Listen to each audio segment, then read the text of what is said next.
right, welcome back everybody to Blades and Blasters presentation of the One Ring Second Edition. This is our Second Age campaign, which I have self-titled Of the Rings of Power and the Ruin of Numenor. We have our three players tonight. We have Targon, played by Wanderer, Baranor, played by Zypher, and last but not least, Halas, played by Sim. We're going to go ahead and get started. Activate Vignalande. I should see that. Vision's good? Yep. Indeed. Yep. In the summer, we see the company of venturers taking respite in Vignalande. As the season wears on, the weather is fair, and what rain and storms do come are refreshing, nourishing the land and providing water to the swiftly flowing Gwathlo that runs from the heart of Eregion southwest and ending in Vignalande itself, or Londare, New Haven, as some are now calling it.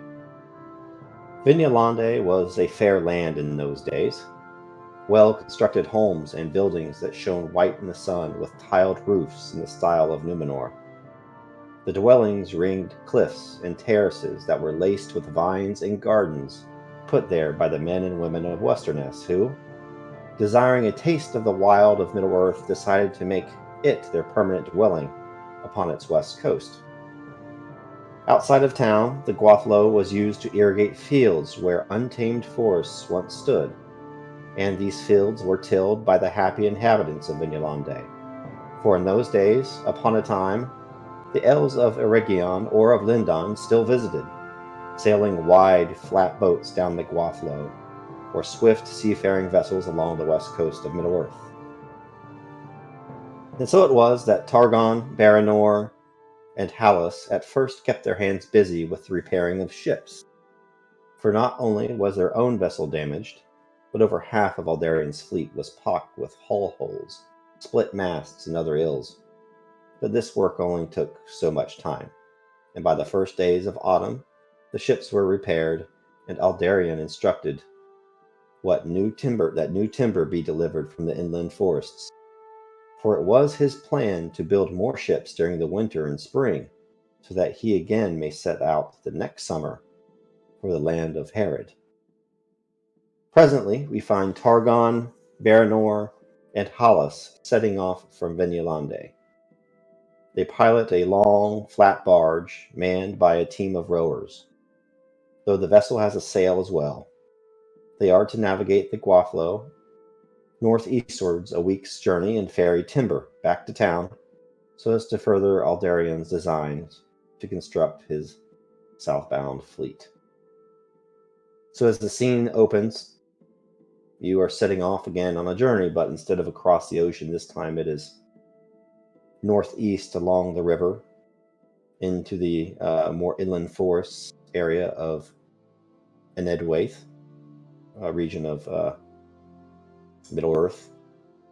I'm going to bring you guys all over to the Second Age map just to show you what I'm talking about here.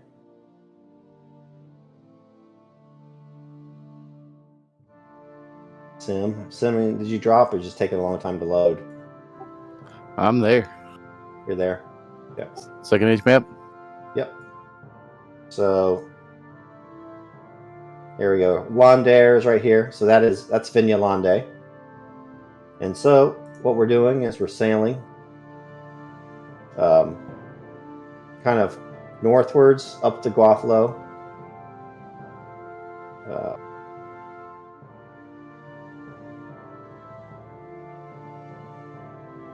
Kind of right about to this region, so about a week's journey.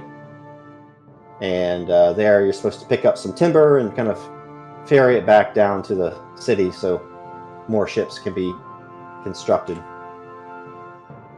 So as the scene opens, you are in Vignalande, kind of near the river, where it kind of heads inland to the forest. and you have like basically kind of a river barge, wide flat barge with a couple of sails maybe and a team of rowers, and you're ready to set forth. Could I just ask what we know about the land that we're going into? Like who lives there? Is it presumably fairly peaceful? But what do we know about it? Too loud. Well, you probably would have had most of the summer and the early fall to kind of walk around Vinilande. It's most likely that none of you guys have really gone much inland to Middle Earth. And what you do know is that kind of up along the river, a lot of that area has been deforested and instead kind of turned into farmland for the Numenorians that have kind of set up shop along the western coast of Middle Earth. On inland, our forest, there are natives to the Enedhwaith region, and thus far, the ones that have traveled to Vinilande kind of come to trade, and in general, they are quite thankful and helpful to the Numenorians. In this time frame, in the early part of Middle Earth, the men of Westerness have visited these shores as kind of bringers of wisdom, teachers, helpers, that sort of thing. So there are the native men of Middle Earth that kind of do dwell inland in the forest. And then you also know that even further inwards, kind of ruled by High King Gil-galad at this time is the realm of the elves. You know that there are two kind of larger main kingdoms of that region. One is Eregion, and there is rumor that a new city has been built in Eregion called Ost and Edhil. And then northwest part of Middle Earth is Lindon, and that is where King Gil-galad makes his home. Cool, thank Does you. that help? Yeah, thank you. Go ahead.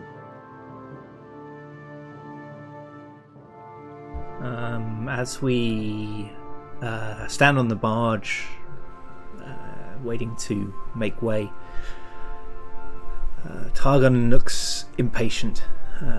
He's been in port for quite some time, and that was where his duty led him to be, so he tried not to resent it. I was going to say he didn't resent it, but he tried not to resent it. But he ventured here to Middle Earth from Numenor because he and his brother wished to rebuild the fortunes of their house, each in their own different way.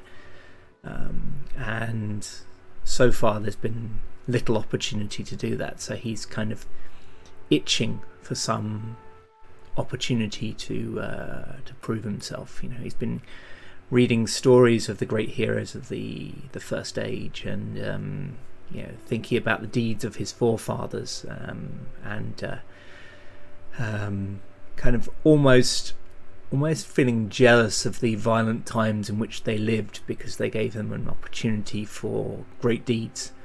And as he does so, he knows that that's faintly ridiculous, but he can't shake that feeling that you've got to live in difficult times to have an opportunity to prove yourself.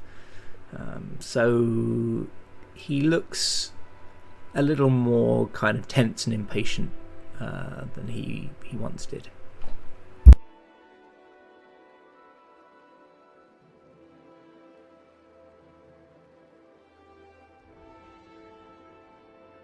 Baranor is kind of walking along, the what do you call? I guess I don't think the barge is part of the main port, right? So whatever the side walkway, what's the word? I can't even get the word now. Key? Or... Yeah, quay. Yeah, he's like walking along the quay, just inspecting all their travel gear. He's just making sure that they have enough rope, that they have enough rations and stuff. He has like a keen eye on the group they're traveling with. He can also see like Hallis in close by that is doing something of his own. overall, Baranor has had a good time in the port, rebuilding the ship. He, whenever he has work to do, he finds joy in it. And whenever he doesn't have work to do, he finds joy in some brandy and good company in the local taverns. In the time they were building the ships, Baranor has been regaling anyone who'd listen the adventures that he has had with his brother Targon and his friend Hallis. To whoever would listen, he would recount the adventures they had sailing out of Numenor. Now that they're planning to go inland, he has um, a twinkle. The scowl on his face has kind of shifted. He now seems to have a wry smile, like curling up his lips. He is looking forward to the adventure they're going to have as a group. Argon, you are all squared away. Targon, seems to sort of come to himself when he hears his brother's voice. Yes, brother. I am ready. I'm more than ready. This delay has sat ill with me. I am eager to find a greater opportunity to be of service to our nation than I have had thus far. And he smiles. Very well. And Baranor looks towards Hallis. Hallis! Yeah, Hellas is talking with Harthon, kind of going through his gear, making sure he has everything he needs, and taking stuff that he won't need for the journey because it won't be super long. Now, always make sure you have your rope. And you definitely always need your rope. And then you hear Baranor call his name. Just remember, keep your rope with you. And lift from the knees. Lift from the knees. And he'll smile and turn towards Baranor. Ah! Well, you're up walking from last night so soon? Indeed. What do you take me for, Hallis? A young sea pup? Ah. Yes, half of them are still moping around, feeling the effects of the brandy. And Well, he'll look at Targon. I didn't see you last night. Oh, I was there briefly for one drink. I didn't wish to start this day not feeling my best, shall we say. And he smiles. Ah. Well, some would say that it might be your last time to enjoy. Rather go out feeling miserable than not feeling happy. Ain't that right, Baranor?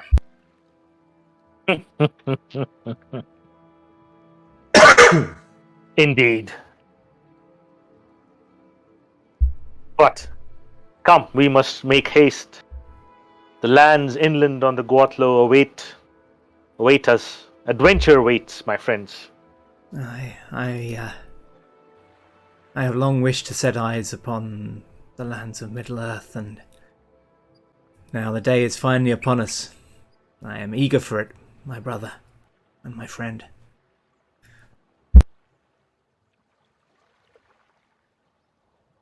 Ah, yes. It shall be quite the journey. But do say we'll be traveling by sea a lot, and then the river, and then come into land, so it might be a while before you can step foot on the actual Middle Earth.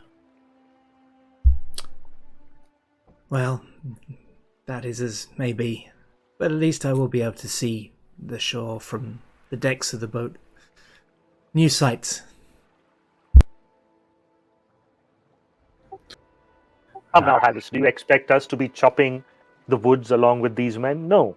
as we are here to ensure work gets done and keep everybody else from harm's way. But sometimes one must go searching for harm. No, my friend, we will step on Middle Earth and see what it has to offer for us. And Targon's smile grows wider. It was a little half-hearted, but now it grows broader as he thinks about that perhaps they can make themselves the opportunity to do something of note. And he smiles broadly at Baranor and almost winks. Baranor smiles back and winks back at Targon. Now. Adventure waits. Aldirian can't be the only one having so much fun. After all, Numenorians like us. I'm sure there will be plenty of adventures to go around, for we shall have our fair share. And it provide everybody the opportunity to broaden their horizons with their names. As I always say, it's always better to start with a name than be in the middle of one. Agreed. After all, I am not inclined to pay for all my brandy now. Some of my stories should also match the prowess. Yes. That is the sweetest reward of adventures, the free brandy. Targon has sort of drifted off into his own thoughts again, as he sometimes does, and then completely missing that you guys have kind of just changed subject a little bit. He sort of says, "I would like to see an elf. Our house were great elf friends in the first days of Westerness, and I think I saw one in the town, but he was gone before I really had a chance to speak with him. Perhaps this journey will offer more opportunity."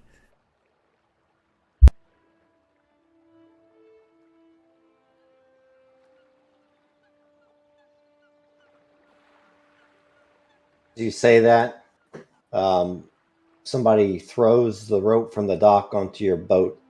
You hear it hit the hull with a thud as it echoes over the river, and the wind catches your sails, and the men start to row, and your boat starts up the river, starts up the Gwathlo.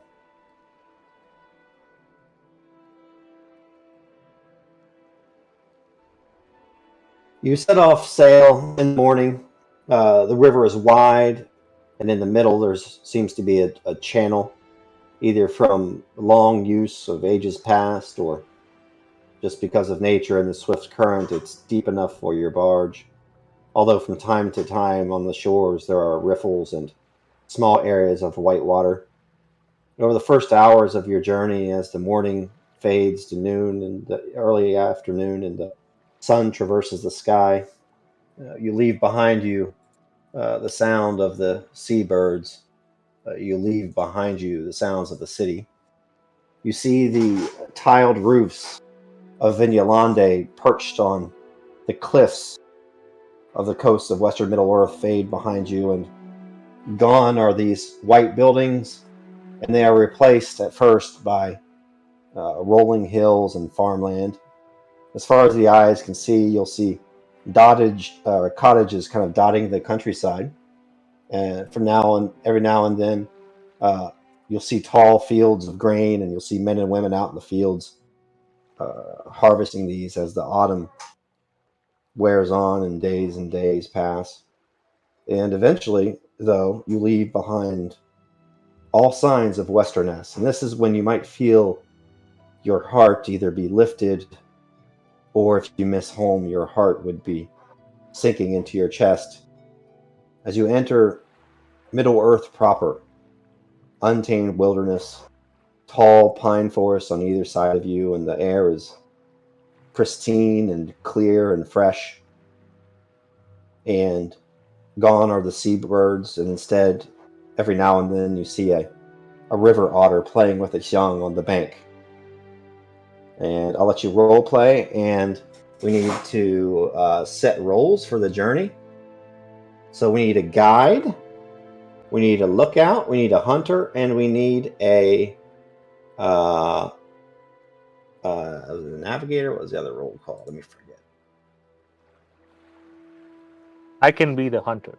Scout, yeah. And there can only be one guide, and the guide is the one that's going to be making the travel rolls. Mechanically speaking, actually, Hallis has the best travel roll. What? Yeah. But the three of you can double. You can take the other rolls as well. But you have 2 in travel, and your heart score is pretty good. Yes, yeah, it's true. It's just not favorite. Yeah, nobody's is favored, unfortunately. I think Targon would be really. I think is it Scout the role. He would really be looking out for danger and kind of hoping he sees some. Mm-hmm. Can you repeat that hand? Lookout. Sorry. So here's a little journeys cheat sheet I made, just pretexting. So first, assign journey rolls, which we've done. Set journey path, we've done. It's 7 hexes. This is all kind of pretty easy going terrain since you're going along the river. And then the next step is to make the marching test. So whoever is the guide rolls travel. So.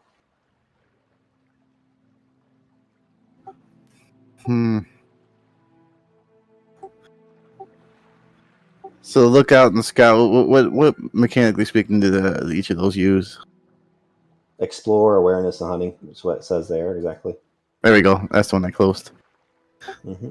Nice. You can always see these things, by the way, if you go over to journal entries.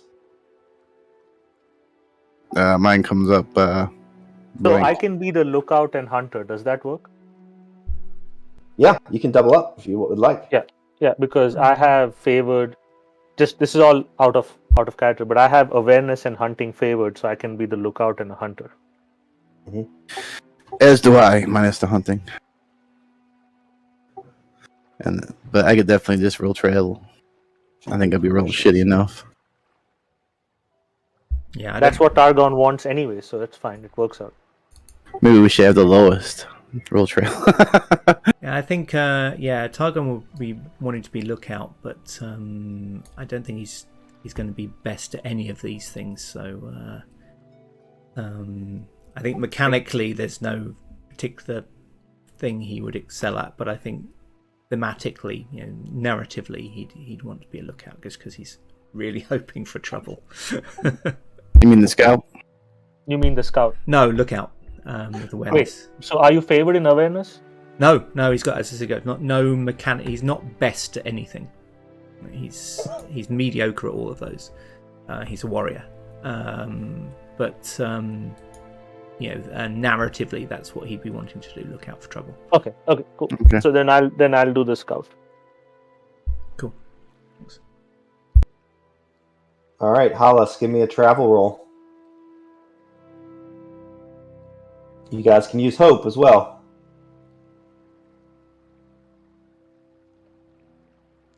Look at you making us use hope in the first 45 minutes. Success. No hope used. No hope used. All right, so tell me what. So you go 3 hexes. So tell me how the first 3 days of the journey goes. Yeah, so Helios is looking at the map and looking at the landmarks in the river and guiding everybody, where their best place to go with the boat, I guess. If there's a branch, he picks the correct way, and while he's doing, he always encourages everybody to push this that much a little bit harder, trying to get some time in.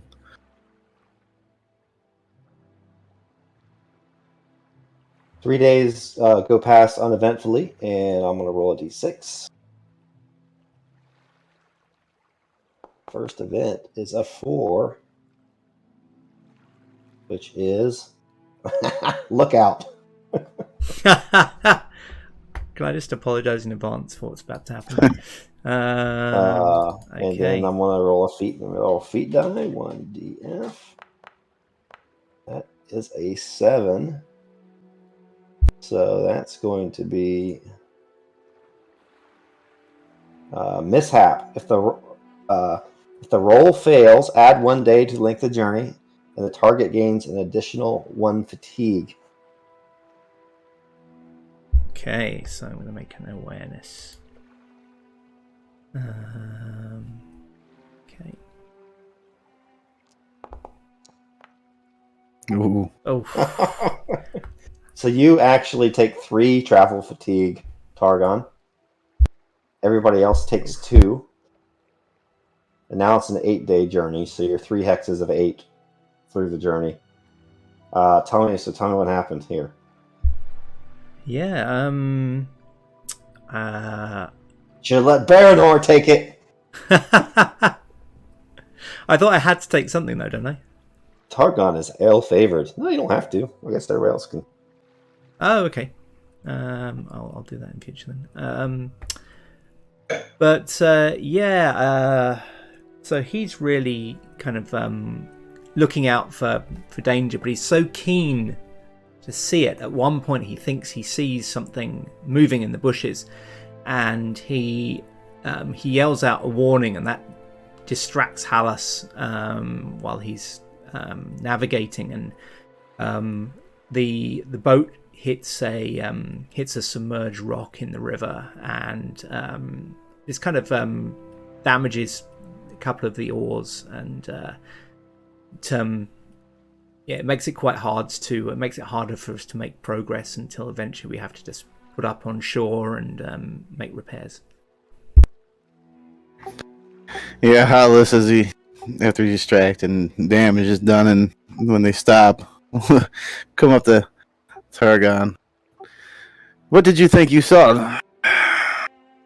I am so sorry, my friend. I thought I saw a shape in the bushes, a bow, a great bow, being drawn, but it was just a branch.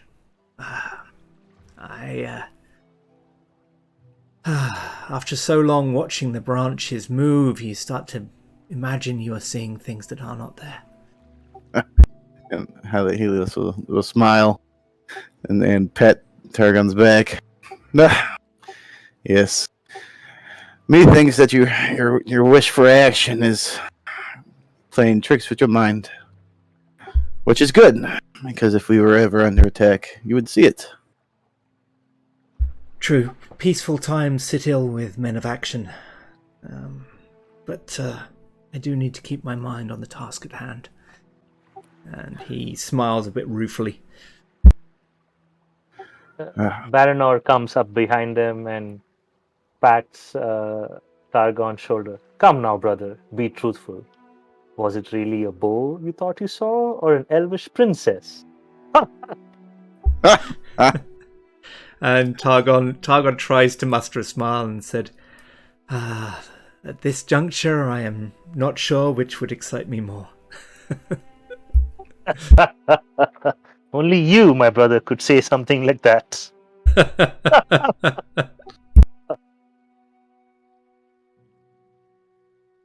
So you have to spend an extra night camp, kind of as you make some minor repairs on the vessel. But then eventually you do set off again up the river. The further north you go, the terrain on either side of the river becomes a little more rugged. Every once in a while you will see cottages nestled in between copses of dark fir trees, and the style of these abodes, to all of your eyes, looks much different than what you're used to. Certainly not the fine craftsmanship of Westerness. Basically kind of brick and mud hovels, kind of with some T-frame barns and goats and a few bits of livestock that you can see. Every now and then you even see the native men and women of Enedhwaith kind of herding their sheep or the goats kind of away from you through the forest as they generally tend to like to keep to themselves. And Hallis, it's time for your next travel roll. All right. You gonna hope it? No. Great success. Hey. That would have gotten you. You lost today. That would have gotten you all the way to 7. But it does not. You still have one more day to go. So I'm gonna roll d6, and while I roll d6, tell me how you expertly navigate the river. Yeah, as he's continuing going, he studies his map and points at rocks and other objects that might be listed in the current hazards on the map, so they can well avoid them. A couple spots where it looks like there's a whirlpool starting, go around it, and he's mindful of keeping an eye on Targon, so he doesn't mistake a tree branch to be a elvish princess. With a bow. Yeah, with a bow. Joyful sight. Nobody gets travel fatigue for this one. If your roll succeeds, everybody in the company regains 1 hope. And I'll just give you that as like an extra hope. If you're already full. So awareness. Are you going to use a hope? Use it. Use it or lose it. If you succeed, you get it right back. Targon and tall. Oh, is it for me to use? Ah. Yep. Yeah, because he rolled a again. 4, so it's awareness again, so it's you. Well, I said that this time I wasn't going to do any of the rolls. I was just going to leave it to you guys who are competent. You're doing Okay. it. No, you're doing it. Do it. It's okay. Do it. We can do it. I can do it the next time. Do it. Do it. Okay, let's do it. Because it's a joyful sight, so you might just see the princess. Oh, Yeah. there we go. Use the hope. Too late. If you want to use the hope, I'll let you roll another d6 if you want to. Use the I just got it, so I may as well. Okay, let's use a hope. So Just one /R1DS. /R1DS. Fine, that'd be 18. Would that hit it? Yep. So what do I get? You're even Steven with hope since you used one, so everybody else gains a hope. And what joyful sight do you see that buoys everybody's spirits? I think it is going to be elves. There are going to be a group of elves who are making their way through the woods, and these are peaceful times. So they are singing as they go. There's someone at the back maybe playing an instrument as well, and they're singing ancient songs in their language, and their voices are fair and light, and it buoys our spirits. And indeed, picking their way among the rocks and the tall trees along the river, you do see at first just kind of bright halos of light glimmering out from beneath the trees as the sun sets one evening. And then kind of perched upon the rock, you see 3 fair forms, and you hear them singing as they walk. And you hear clear-voiced, raised, echoing in the forest. River swift over dell and dale, river swift waters well, to one place must flow, all ebbing and flowing to their end in the ocean where our kin are weeping. Tears for the west shores of white sand, where spires gleaming reach into the undying sky. In Valinor, where one day we will return, though we know not the path, living or dead, when the weariness of the world is too much to bear, or we perish against the shadow. And it seems to be both a hopeful song, yet with a sad ending. And as they get perched above that rock, one of them that has very light hair kind of raises his arm to you and beckons. Hello there! And he can tell from your sails. Men of Westerness, make landfall here, so that we may hold council. It has been too long since I held council with the men of Numenor. And Targon calls back, gladly would we do so, and then turns to Hallis and kind of makes a nod with his head, like, come on, we should. Hallis looking at his map. Yes, I guess we have time. What say you, Baranor? Should we hold council with the elven folk? Baranor kind of looks back at Targon and Hallis. Do you think we have time, Hallis? And he kind of gives a chuckle when he looks at Targon. Well, now that you mention it, we are a little bit behind.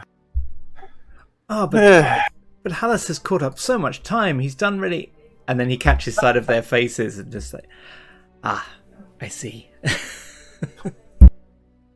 Yes, tell them we'll be ashore. And Targon calls back and says, we make our way across to you.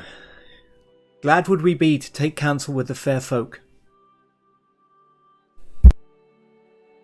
And as you draw closer and closer, the three of them are wearing cloaks, dark green cloaks, the color of the forest, and they bring down their wide hoods so you can see their visages more clearly. All three of you could roll lore if you would like.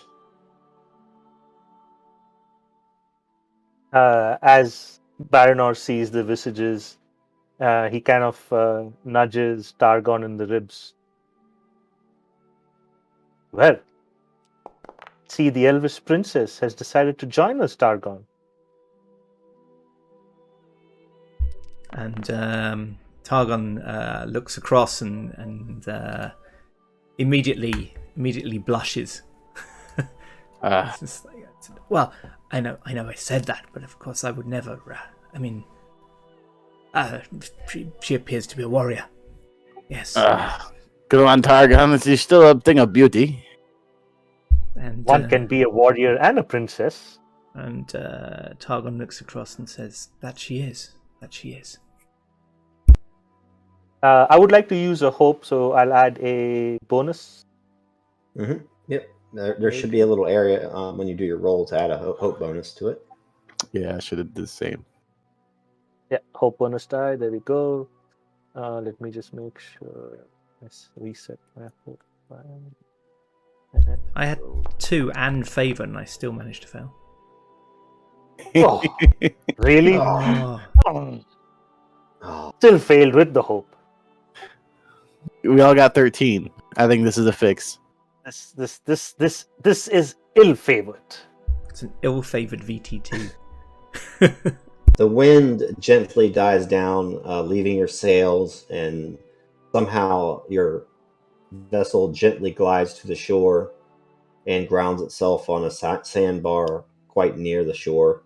It's only knee-deep water to exit the barge and join the elves on land. Enedhwaith, Gwyngael, and Uman, as are their names, all kind of wave to you as you approach. They all have quivers of arrows, which they kind of remove from their backs and sit down on the grass. Gwyngael kind of props herself up on a log, sits Indian style, while Uman does the same on the opposite side of the log, folding his legs and making himself comfortable on a comfy bed of thick green moss. Enedhwaith remains standing and extends his arm in friendship to whoever would come ashore first. I think you can guess who's coming ashore first.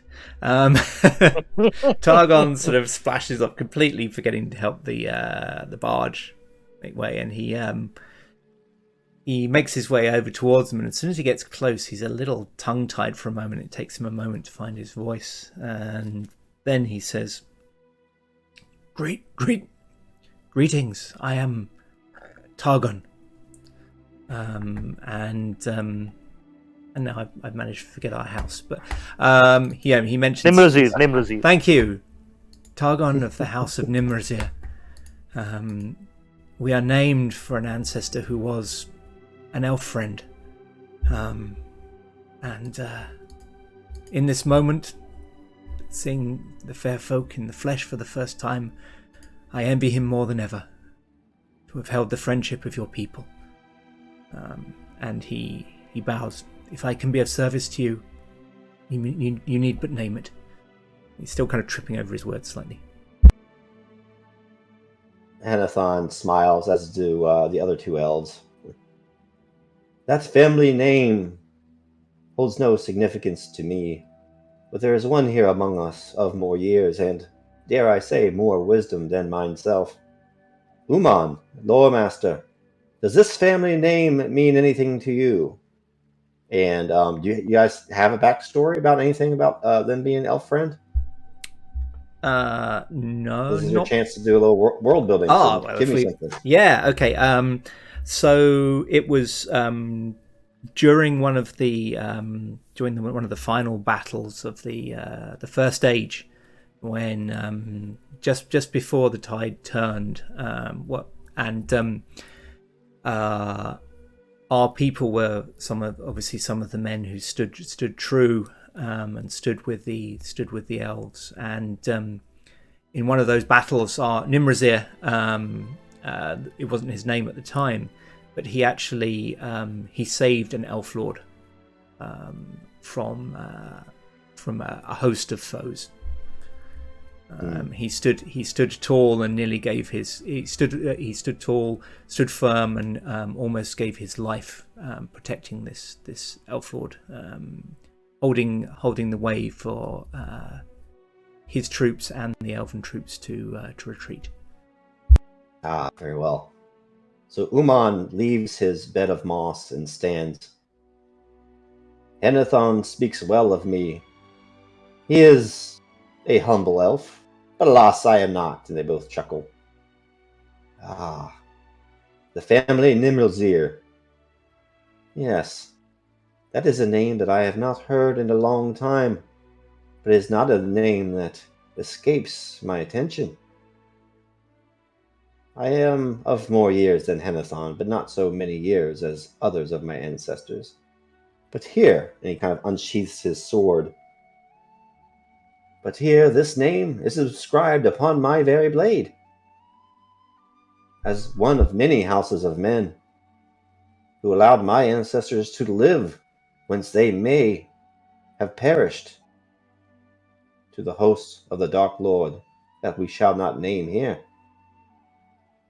Well met, Targon. It is an honor. In ages past, our blood fought together. I dare say, I do not hope that to happen again. Most of my family here thinks we now live in times of peace. I only hope it to be so. But as a lore master, I know that such things often do not last. Targon, a lot of expressions flit across his face.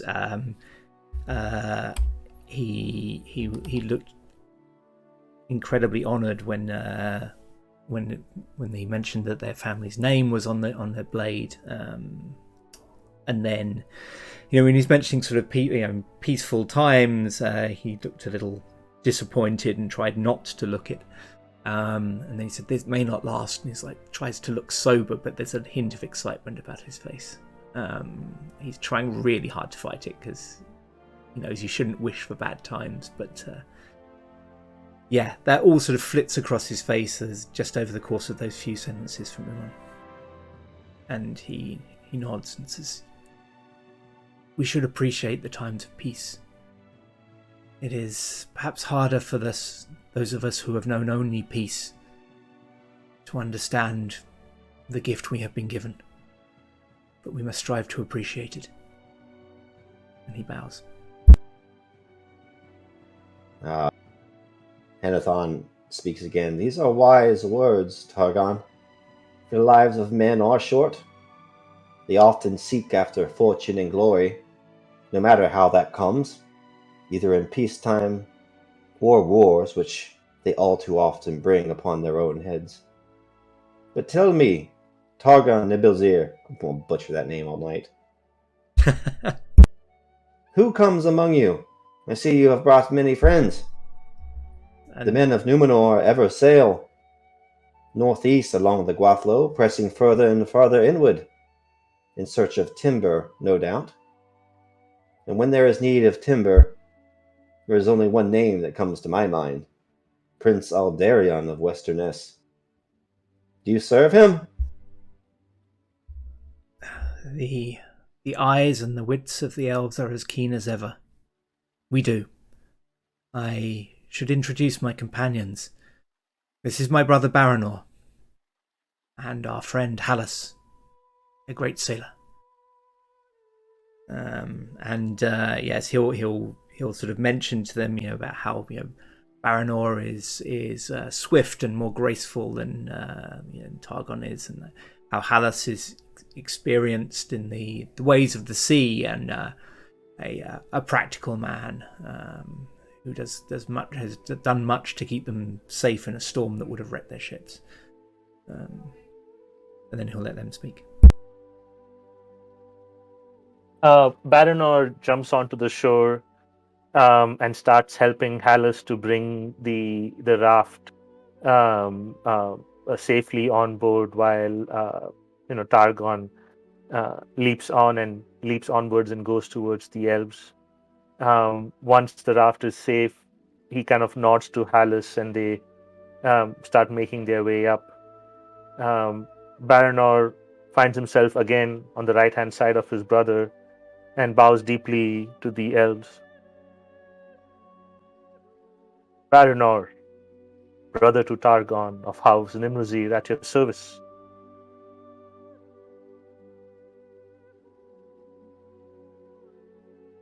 Though you may not be as tall as your brother, Baranor, your words are no less regal. You are welcome upon these shores, as is the rest of your kin. Although I dare say, and not everyone thinks as the elves do. You do know that there were men and women of Enedhwaith before the men of Westerness arrived, no?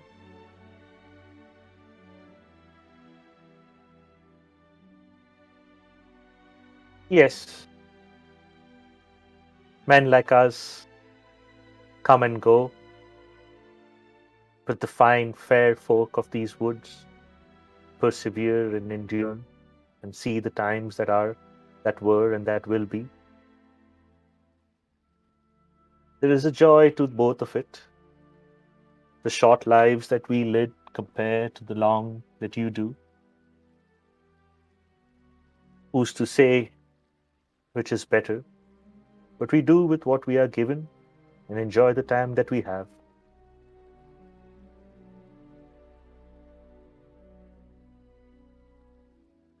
It is refreshing to hear men speak as you do, Baranor. The gift of Iluvatar sometimes is scorned by those of short years. The men of Westerness give hope. May your line live long and ever prosper. Wrong franchise. Way to break that wall.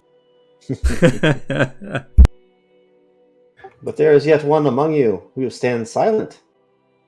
What may your name be, man? Hallis, as he finishes up with Harthon, will walk up. My name be Hallis of Ost. Hallis, first of my name. For I always say it's better to start anew than try to follow in a path.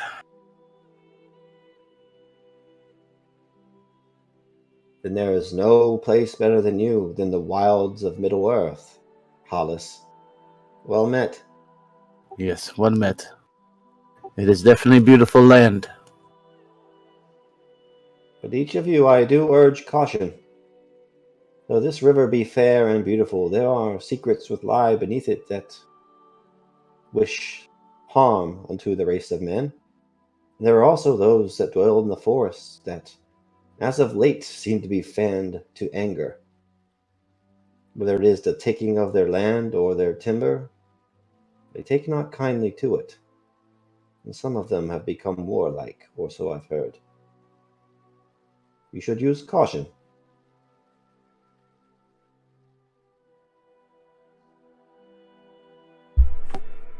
Thank you Yes. for your words. We will use caution indeed. We do not wish to conquer these lands. We wish only timber for our ships that we may voyage further. We also wish for adventure. We wish to meet fair folk of all kind, exchange stories, may be even of service to those who are in need. As the legend of the Numenorians, Prince Alderion and his men. Let those legends flow, and may friendship come from these legends. Just as we are today honored and blessed to be in your company, O fine elves.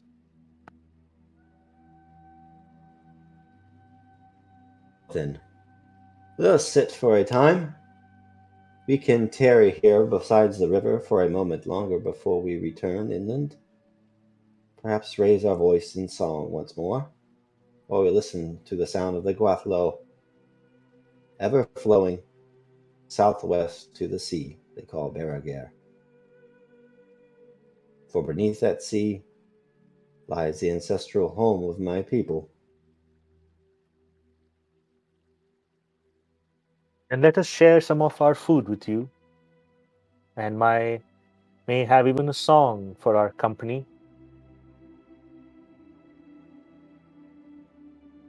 Yes, I can think nothing better of breaking food and having a good merriment.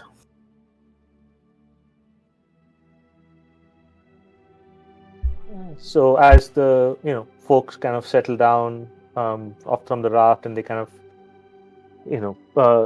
shake their very bones, we light a small fire, get out some of our rations, and share with the elves. Uh, I'm assuming Targon would have told Baranor about how the elves know of their kin of the word Nimruzir. Oh, hell yeah. Yeah. So you also said it's an autumn evening. So, as he's sitting by, Baranor, nudges Targon. I believe I have a song just for this occasion. Something in honor of our line and its connection to you fine folk. And Baranor kind of whispers into Targon's ear, you may use this moment to find out more about the princess. And he kind of gives him a smile. Targon tries to smile, but actually he blushes bright red, and you do think he's been stealing a few glances in her direction. He's quite taken with her, and you're not quite sure whether it's like on an individual basis or just because this is these are the first elves he's ever seen, and he having grown up with him that he heard all these stories of Beren and Luthien, and he's always been one for stories. So you think there's probably all sorts of teenage dreams dancing in his head right now that he's trying to dispel. And then Baranor starts humming a low, melancholic hum that kind of becomes a little brighter as it goes and sways back and forth. An autumn night descends on the Gwathlo and gently lights up the stars. And then, as he says that if you people look up, you can see like the bright stars kind of dotted across, a sinking sun that's kind of lit up the whole sky in this uh, very light ochre hue. While the wind blows on the threshold, clouds go on their way. Already weeks have passed, and we have almost have not noticed our missing of Numenor. How the times might have passed in our own fields of home. Time has passed, and a few of us remain, and so many of us who journeyed with us are no longer among us. But we remember them all, the elegant and the handsome, the brave and the courageous. Because friendship that binds us like this we will never see. It permits our heart to forget our woes and let hope once more bloom among us. The same friendship we have for our people, we now bear to you. And he says that when he looks upon the elves with no words. Fair and beautiful. We met each other on the night of great terror, and you still remain bright and lit. Our friendship, let us be by your side. And again we meet with a smile on our faces. And we will remember them all.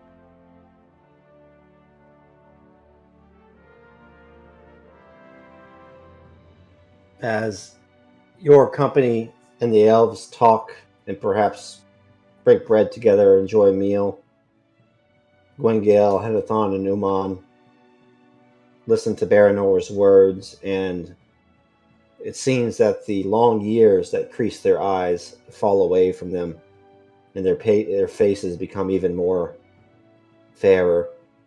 And as the stars start to shine overhead and the moonlight glints down upon their hair, it's as if they are bathed in a gentle glimmering and silver light.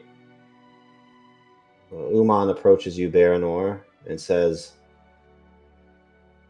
"The night wears long, O man of Westerness, and it is now that mine and my company must bid you farewell.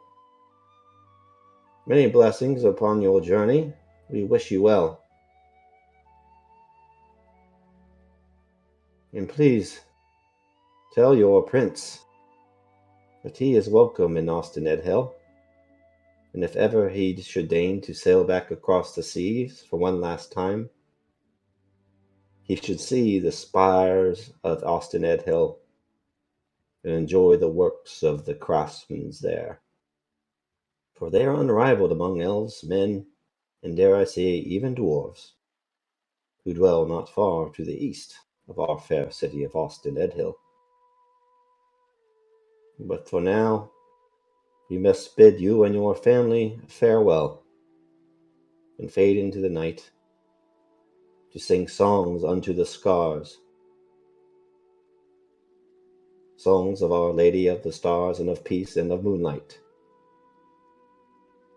And he kind of brings up the wide hood of his cloak that in the gloom seems to be a shimmering silver color, and Gwyngael and Henethon do the same. And they nod to each of you and they fade into the night as the moon kind of crests in the sky.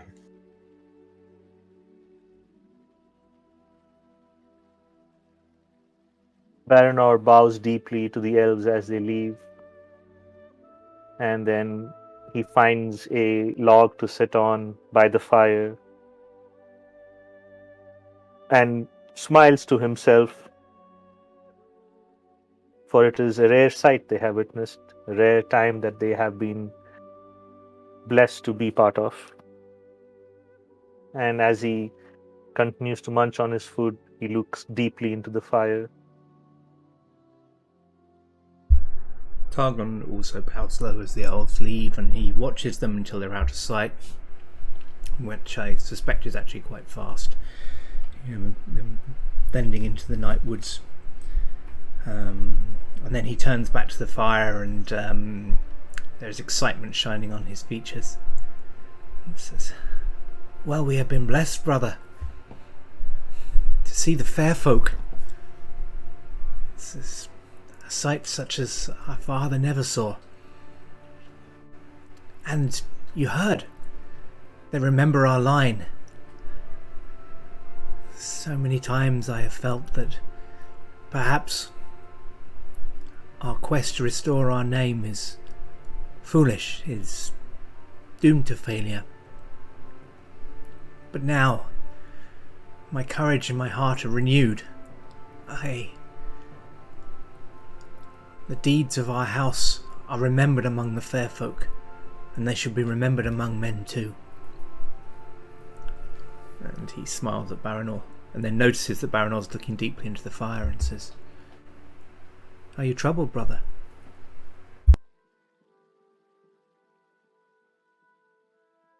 I am troubled and happy at the same time, Targon. How I am so? happy that you have met what you seek, and you now see a path to bring our house back to its glory that it once had and enjoyed. I'm troubled by what the elves said,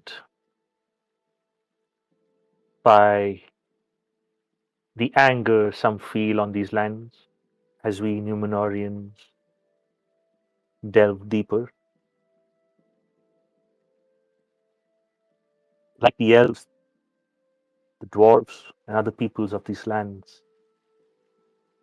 I feel they value what they have, just like we do back on Numenor.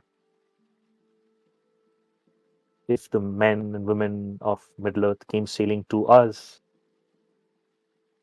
and took things from us, would we be so kind and welcoming? Just thoughts. Targon frowns for a moment and then kind of shakes his head and says, "This seems a mere misunderstanding. Our intentions are... well..." And he looks and says, "Who could begrudge us a few trees amongst forests that stretch for so many miles?" And he kind of sweeping, indicates all the swathes of forest they can see. Says, I cannot help but feel that misunderstandings are only born through unfamiliarity.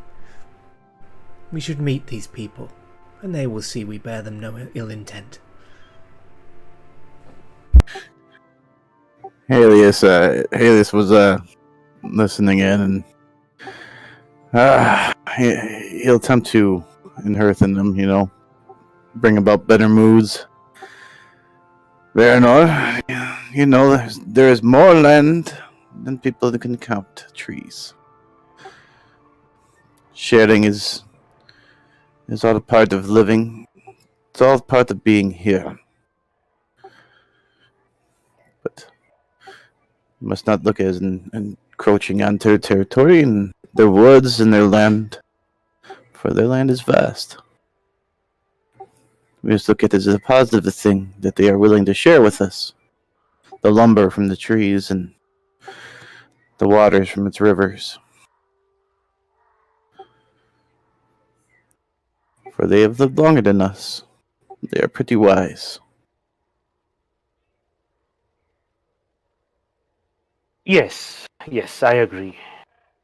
These are just things that sometimes come to me when I am not singing song and keeping the shadow at bay.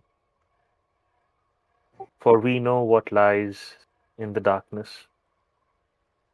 We know what happens when there is doubt and fear in our heart. We do. But today I am surrounded by my brother, my friend, and the company of wise Numenorians. And we broke bread with the fair folk. Not everybody can say they did that today. Indeed. And Targon found his elvish princess. Yes.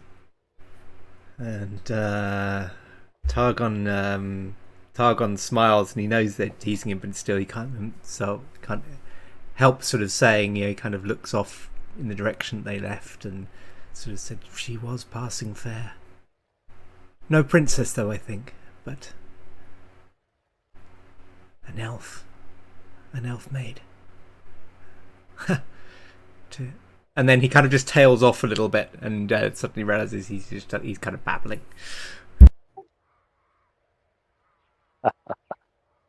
Well, Targon, I shall look up to you to lead this fine company. And when we meet folk who are unwilling to share, may your wisdom prevail upon them, and let the two worlds meet in harmony. And if they still wish you harm, then Baranor, your brother, and Hallis, your friend, will show them what the might of Numenor can do. Your counsel is wise, my brother. We will come to them as friends, and if they wish enmity, then that is what they shall find.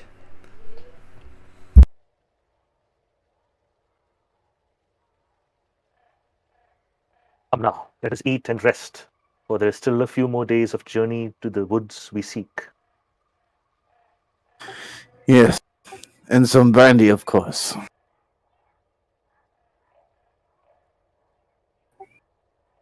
Of course, some brandy, of course. Yeah, Targon has a little bit more brandy than usual.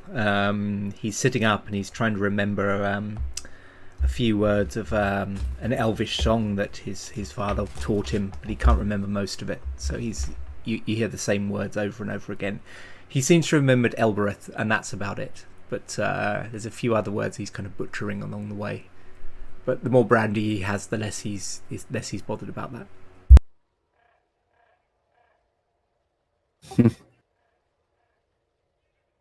And as you go ahead. Well, Helios would gladly pour Targon more.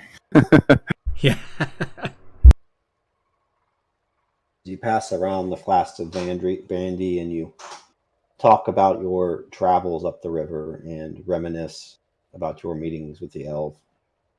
The night deepens and the forest comes alive around you, and the night passes. The moon rises high into the sky of the zenith, and at one point the wind becomes quite still, and a cold wind seemingly blows from the east.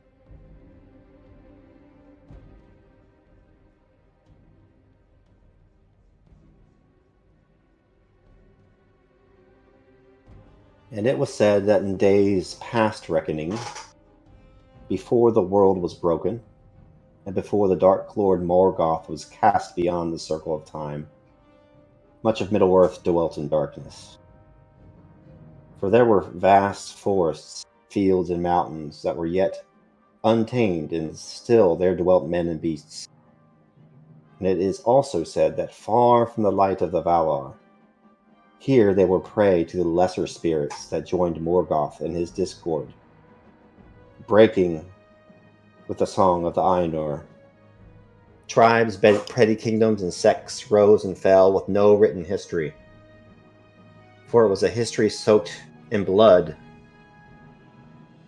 It was a history soaked in misery.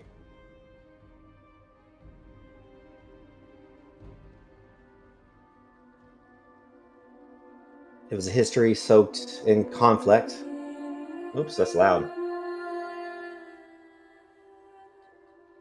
And these lesser Maya delighted in the fruit of that suffering. And now it seems to you, reflected in the moonlight beneath the glimmering ripples of the river, you see men and women in pain, and it is as if their torment of many years flashes before your eyes, and you comprehend the misery of their existence, far from salvation, far from the lords of the West. And then you hear a voice like the whispering of wind in the trees, a low moan mixed with the sad sound of running water that beckons thee further into the misdeeds of the dark times of Middle-earth. And so all of you kind of wake with a start as the temperature has dropped. And I want the three of you guys to all make me a shadow test using Valor. So this is the first shadow test we've done. The way to do that is to open your sheet, simply click on Valor, and it's a shadow test, and it's this one's Fear is what you use Valor for. Do we need to click anything for that, or just Valor as far as the sheet's concerned? Yep. Straight up, you can still use hope points for those tests as well if you would like. Yes. Yeah.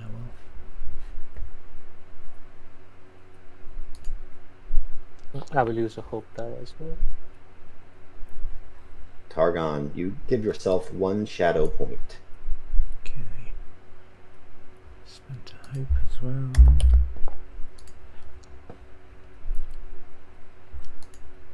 Baranor, great success. Is it a temporary shadow? Well, there's something called a shadow scar that's permanent. So Right. it all can be healed, like in Fellowship phase and in other ways. Okay. But for right now, it's shadow is hard to get rid of, but it's a really fun mechanic for the game.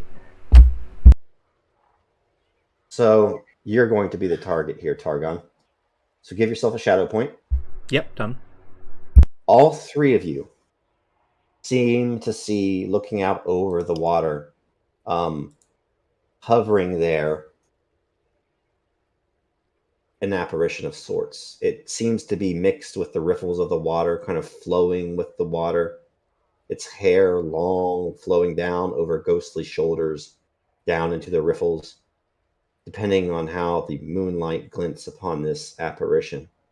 You can see bones kind of peeking out in between tattered and torn garments.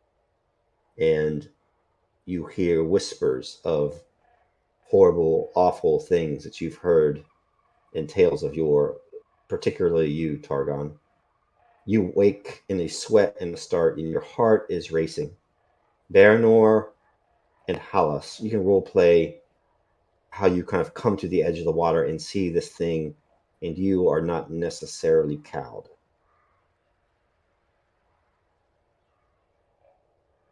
Baranor wakes up with unease and clutches his sword and walks cautiously but quickly to the edge, to the bank of the river. He feels Hallis's steps quickly following behind him. And Baranor sees that which is floating in the river. He first thinks it's an apparition, rubs his eyes, readies his sword, and then sees it again. Ah, the fell deeds of time past wash by us. Yeah, and you can see like reflections in the water. Halas and Baranor. Targon, yours would be much worse, but you can see lines of men and women in slavery. You can see like flashing before your eyes, kingdoms rising and falling, kind of all under the rule of might makes right. Just awful things. But Targon, in particular, as you wake, you are gripped with icy fear in your heart, and as you kind of come to the edge of the water, it's as if a voice speaks to you in particular. "Oh there, men of Westerness, you whose bloodline fails you at the most inopportune time. Even now I can sense how you are losing yourself, O Targon of House Nimilzir. You are proud, Targon. Do you not know the nature of man? For I have dwelt here for all the ages of this Middle Earth, and I have seen more blood spilled than you will ever know." And you can speak back if you like. Hallis and Baranor don't even hear this. What's making things worse for Targon is he's actually still pretty drunk, and he's not often drunk either, so he's kind of woken up scared in the middle of the night, and he can hear this voice, and he doesn't know whether it's the booze or whether he's hallucinating or what. And he hears the voice, and he's kind of rubbing his head and trying to shake his head, but that just makes him feel dizzy, and he kind of stumbles to the edge of the water, and kind of goes down onto his hands and knees to kind of splash some water on his face, and then presumably sees this apparition in the water, and he goes stumbling back, and pulls himself unsteadily to his feet and draws his sword and points it in a direction and says, "Begone, spirit! Begone! I will not hear your lies." To Hallis and Baranor, he's probably just talking into the air. But into your mind, whispered Targon, you hear the fell spirit's voice again.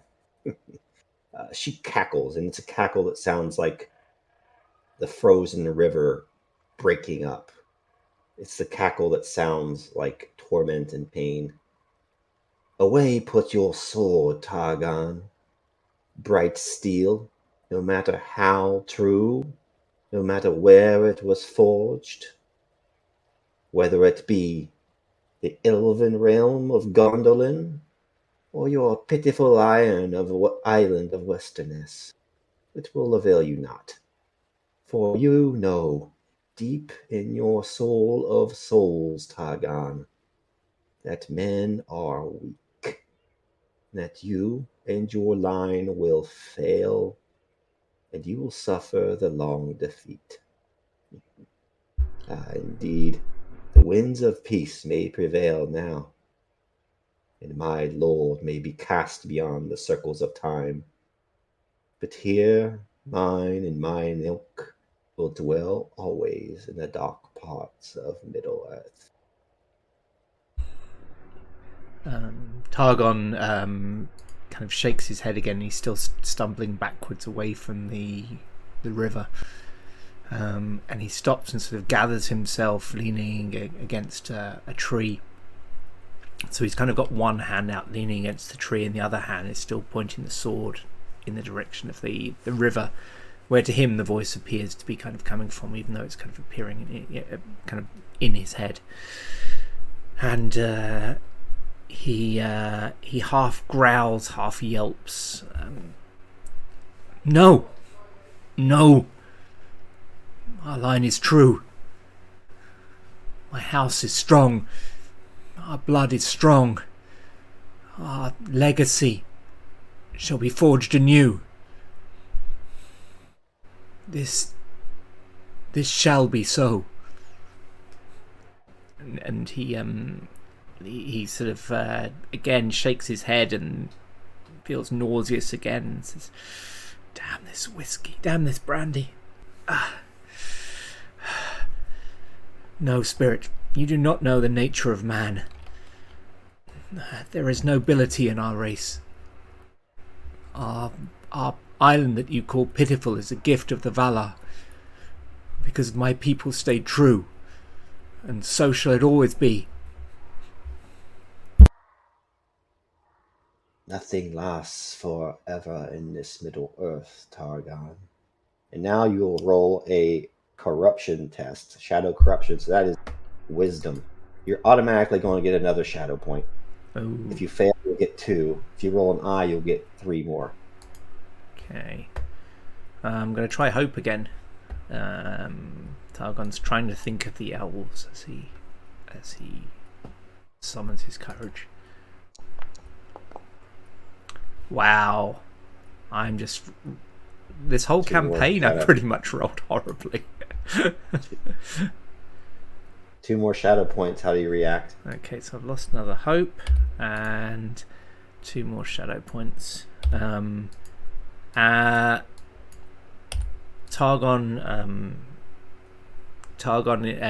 is shaking his head still, and he says, "No. Our line is strong. Our line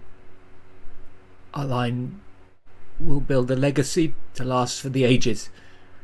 But you can hear from his voice, he's his faith in that vision that's always sustained him, that kind of vision he has of where their house is going. It's been shaken a little before, but now it seems really shaken. He hears his own voice talking to this spirit, and he seems like a little boy telling fairy stories, not a grown man talking about how he's going to shape his own destiny. He feels foolish and small, and that he's never before really understood the nature of life, and he's trying to cling on to this dream, his beliefs of who he is and what matters, but it's all just evaporating like fog when the sun comes up. Baranor, seeing Targon kind of talk loudly into the wind, as if talking to a waking nightmare that he seems to be walking around in, rushes by his side to his right hand, sword raised, and in the general direction that Targon is seeing, Baranor starts hacking away at thin air. What ails you, my brother? What ails you? What do you see? Be gone, be gone. Do not throw your shadow and your wiles on my brother. And he kind of starts whacking the air. Targon sounding kind of a little bereft, even very distressed, and he says, "There is a fell voice on the wind, my brother. It speaks to me of my fears. It mocks my every dream. I have courage when the danger is something I can fight, but it speaks in my own head. Ah!" And he's kind of shaking his head. Baranor, as you Keep come the to shadow, his, my brother. as you come Go to ahead. his aid, you hear it too. And now the voice says, "Ah, Targon, and your blood is so selfish that you do not journey alone into darkness. You bring those that you love here to suffer with you. You are not noble. You are not brave. You share your suffering with others, no doubt delighting in it. Baranor, Baranor, who serves in his tall brother's shadows. Is it you that I see there, in the dark, squirming like a worm upon the riverbed, hacking uselessly against thin air with your pitiful blade? And the blade that you are holding, Baranor, becomes white hot in your hand, and you drop it, and pain just sears your palm, and you look at it smoking.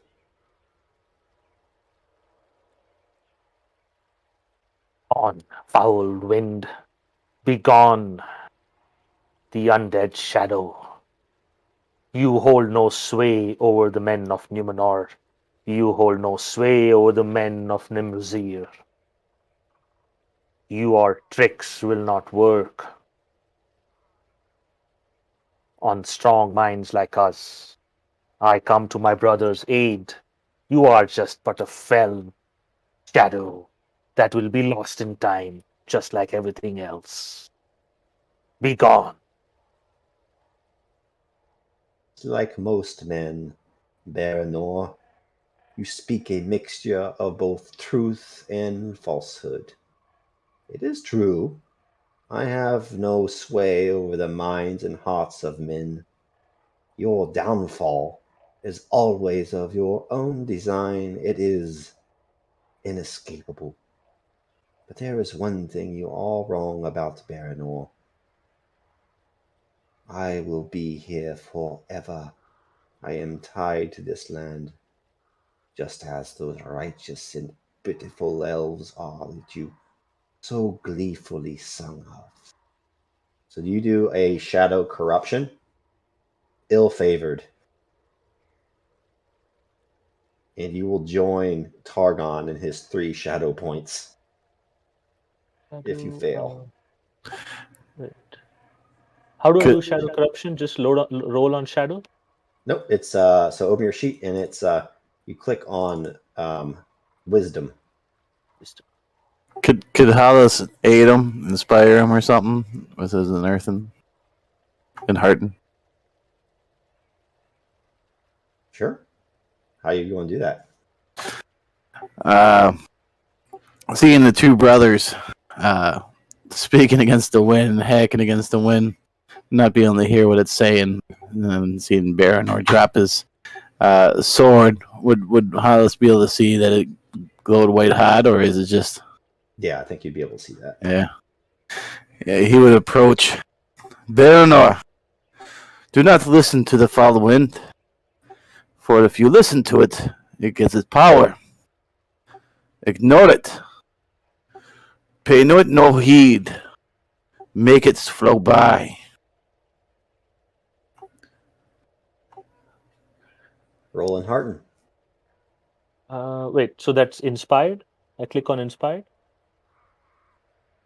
I want Hallis to make his in hearten first. Okay. Hope tide is. Great success. Yep. Now I'd make it inspired. Okay, so I click on the inspired. So I clicked on. Wait, what? What's the? Wisdom. Yeah. Sorry, 1 minute. Where's wisdom? It's underneath valor, under heroic Oh stature. yeah, correct. Sorry, yeah, wisdom. So I clicked on wisdom, clicked Then on you click- inspired. Then I click on the feat die and check worst, correct? To make it ill No, favored. best. Well, it's going to be best now because you changed from ill favored. Well, wouldn't the inspire mechanic do that? I'm not sure what the I inspire don't know mechanic does. what that inspired does. We'll just make it favored instead of ill favored. We'll say that. Okay, so then I'll uncheck the inspired, leave the favored, ill favored where it normally is. Right. No, click on the feat dice.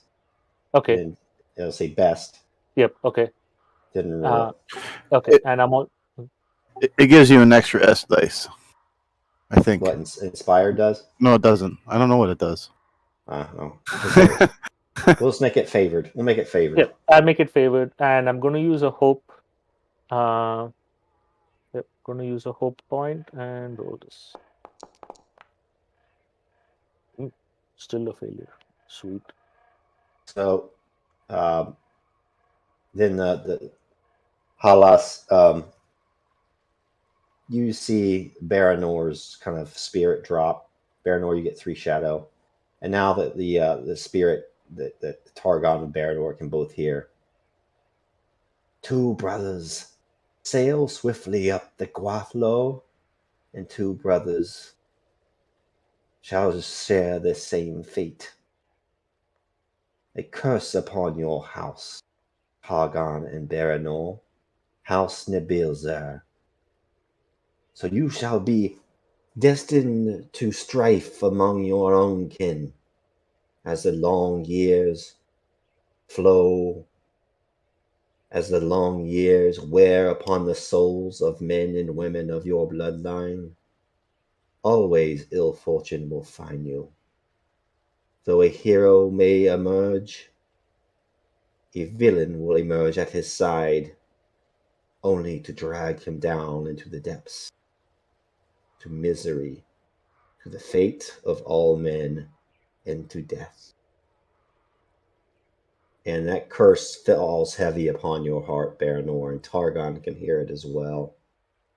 And as that happens, you hear that cackling again, but you also see the first rays of sunlight peek over the forest to the east. And as that happens, mist descends upon the river, and the wraith kind of dissipates on her own.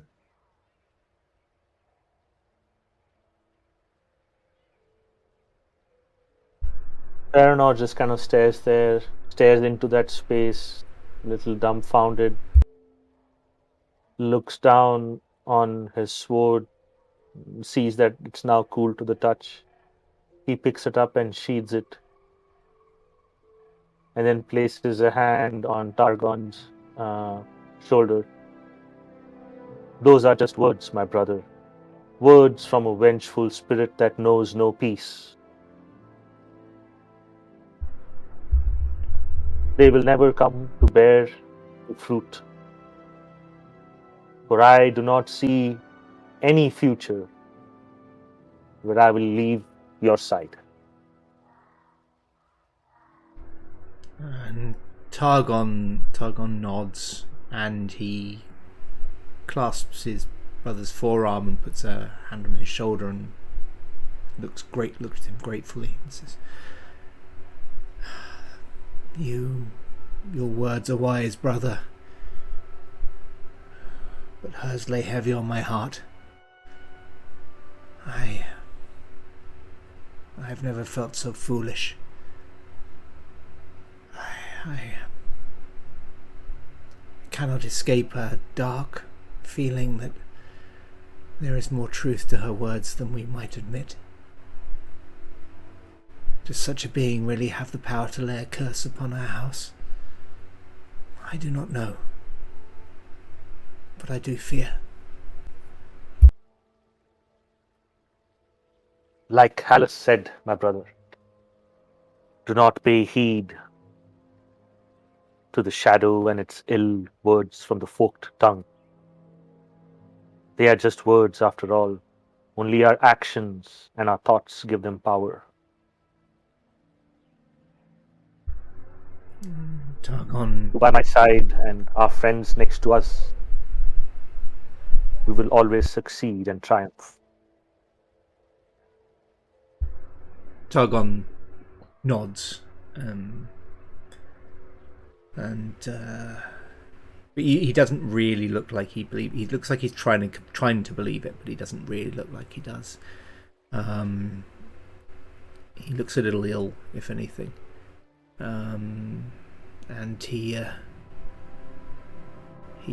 kind of leans heavily on the tree and looks a little nauseous, partly because of the experience, partly because of the amount of brandy he had, and he looks down for a moment and then up at his brother and says, I am a fool, brother. I so wish to confront evil, and I have failed my first test. I have not the will, I have not the strength of heart to face such a thing, and without that, what good is strength of arms? How am I to restore the fortunes of our house if I cannot even face a spirit that is just an ill voice on the wind?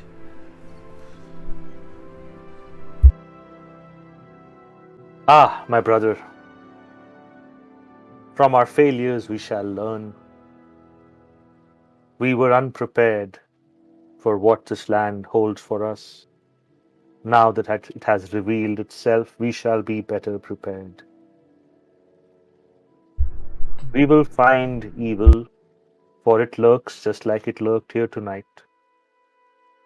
But our truth and our brightness, our steadfastness, and our love for each other will always triumph over whatever the shadow has in store for us.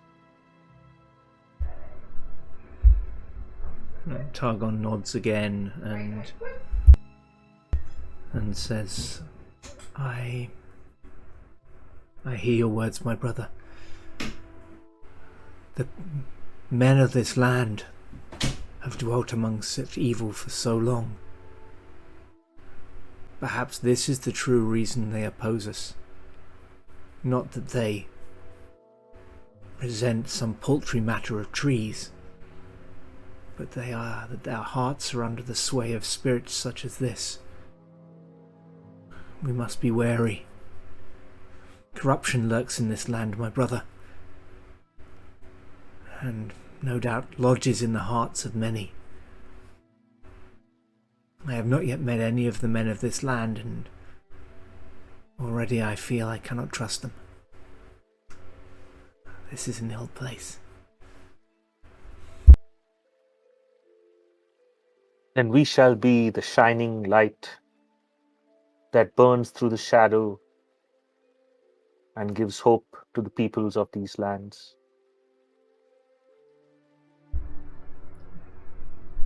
Targon nods again, and his face looking so bereft of hope is starting to gain a resolve again. But rather than the kind of innocent resolve it was before, it's a little bit more. There's an edge to his determination now, and it's a new expression on him.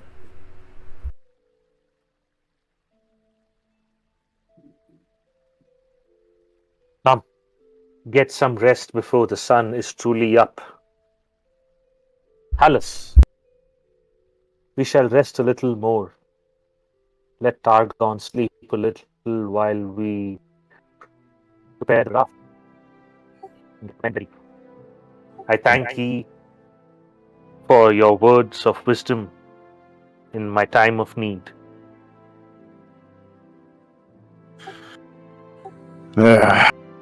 Yes. Mother rest is definitely needed, for this is a foul night. Of course, anytime I can help a brother, I will do so.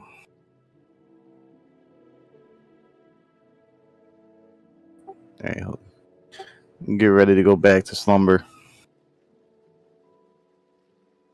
Yeah, Targon crawls back to his bedroll, and he lies there for a few moments thinking he'll never get back to sleep after this, but the brandy takes care of that. Baranor watches them all kind of go back to sleep. He is alone awake, sitting by the fire, looking deep into it. After maybe 30 minutes or an hour or so, he still looks around. He hears Targon snoring slightly. Hallis kind of roll over, still sleeping. The words of the wraith are kind of running through Baranor's mind. Wicked witch. Your words will never come true. Riddles the dark. I will see to it that they will never come true. If it is my last dying breath, I will see to it that they will never come true. Targon will be the shining light of House Nimruzir, and our house shall prevail under all odds. And you will be alone and cold in this place forever as you are forced to watch the might of House Nimruzir.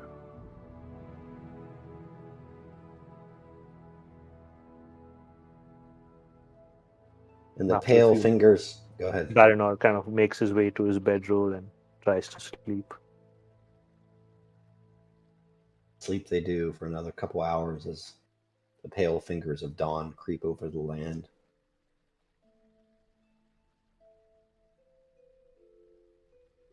And they wake in the morning, and they make most of the rest of the journey perhaps in somber silence, with many of the men kind of rowing the barge, and the wind picks up, aiding your journey those last 24 hours towards the lumber mill, towards the area where you're supposed to pick up the wood. See here.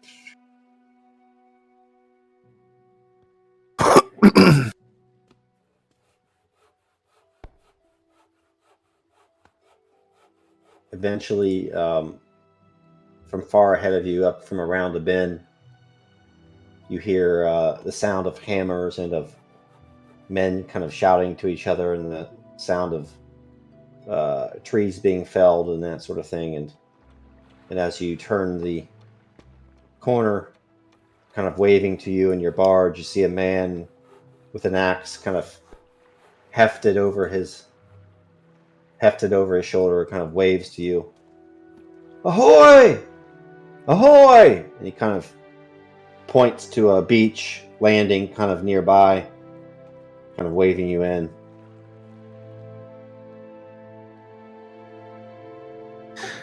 Hala seeing him. Ahoy!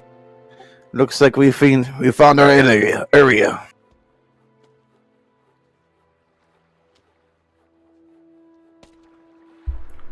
And Targon looks the man up and down. Having previously said that, the key was to meet these people in friendship, this experience last night has soured him on this land and its people, and he's looking this man up and down, almost as if expecting him to kind of sprout horns. He's viewing him with definite suspicion. He forces himself to smile and tries to put on a friendly face, but his suspicion is obvious.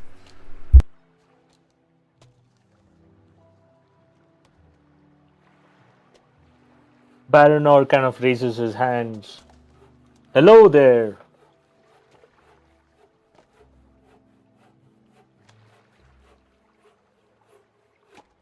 Well, you who have journeyed far from Londare, you must no doubt be tired. Come hither, we have much to discuss. Yes, indeed. We shall be there shortly. Come, men. Bring the raft to the quay. Tie those lines. Keep it tied. And once the raft is along the quay, Baranor swiftly kind of jumps onto the wooden planks of the jetty and then makes his way towards Millard. Well met, sir, well met. My name is Baranor.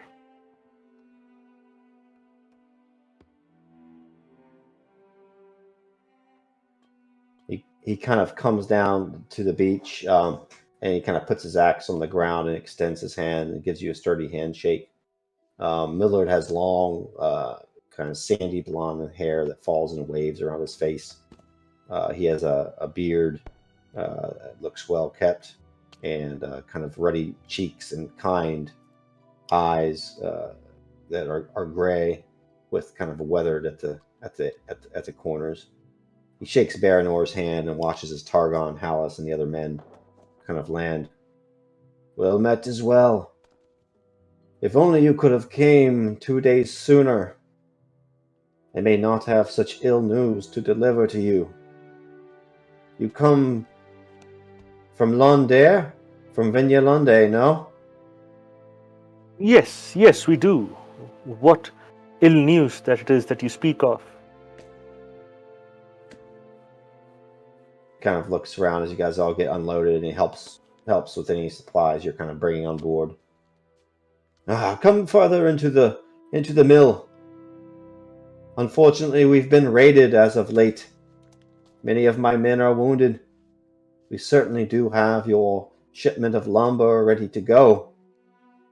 But most of the camp, they no longer want to stay here. You all said your name was Baranor? And who might be with you? I am Targon, his brother. And he just leaves it at that. That's it. And he's kind of,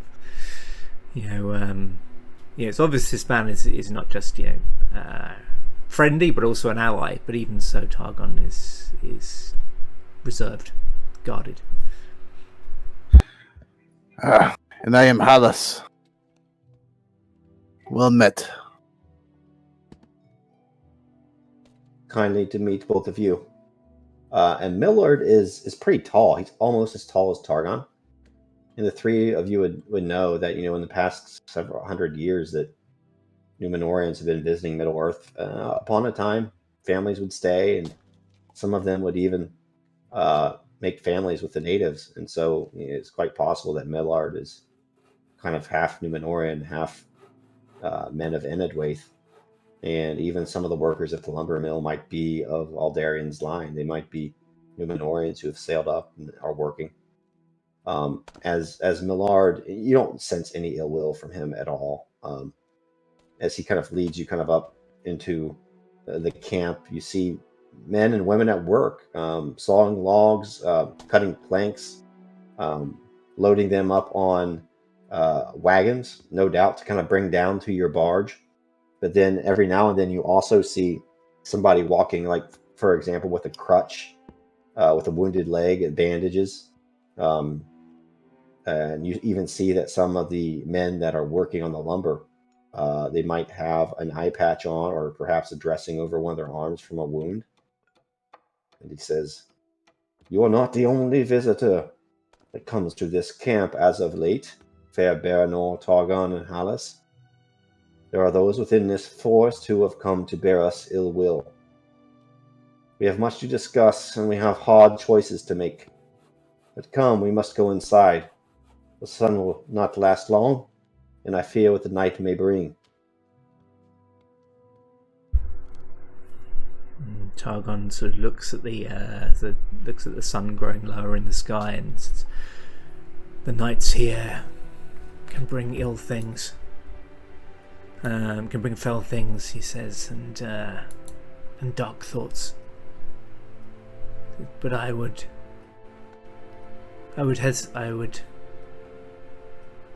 suggest, Millard, that perhaps if there are those in the woods who would harm us over a matter of mere trees, that perhaps the difficult choices you speak of are not as difficult as you might think.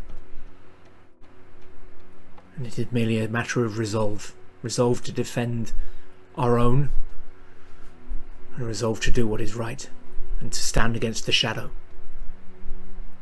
And that's probably, for Millard, that's just an extremely strong way of putting it, just to say stand against the shadow when he's just talking about people in the woods, but that's the way Targon's thoughts are trending now.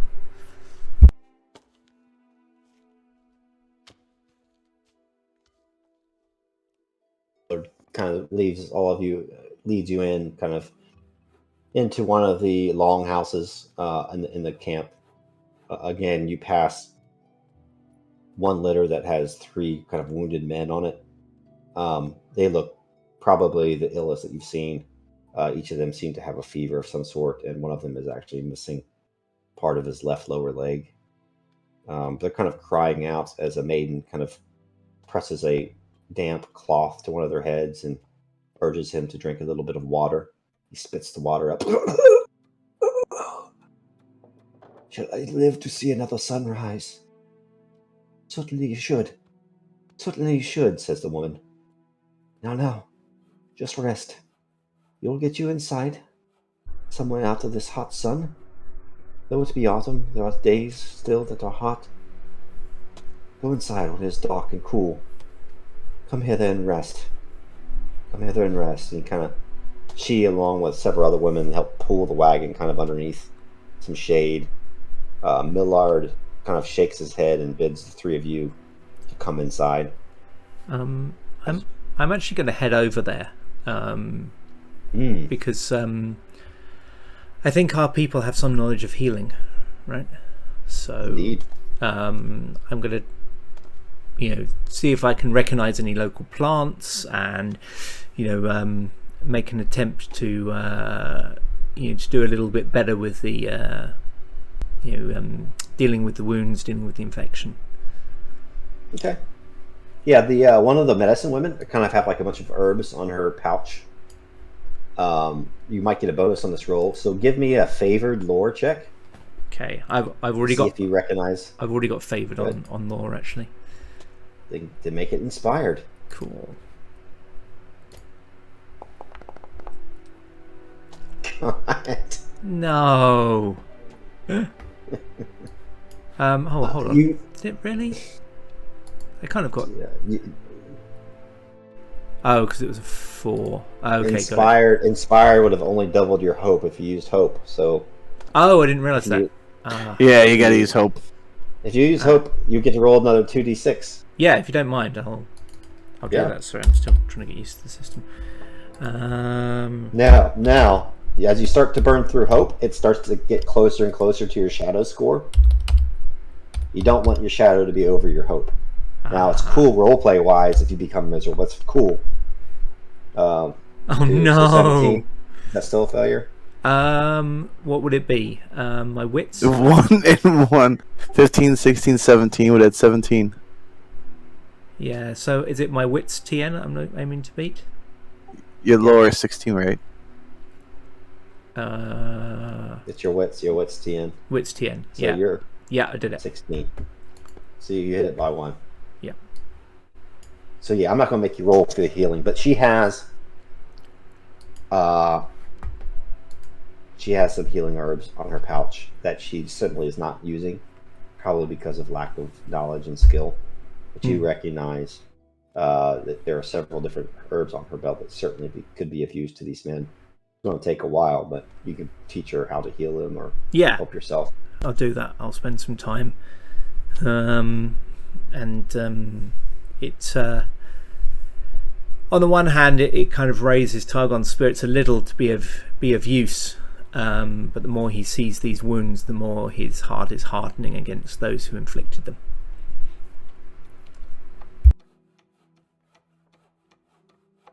Really?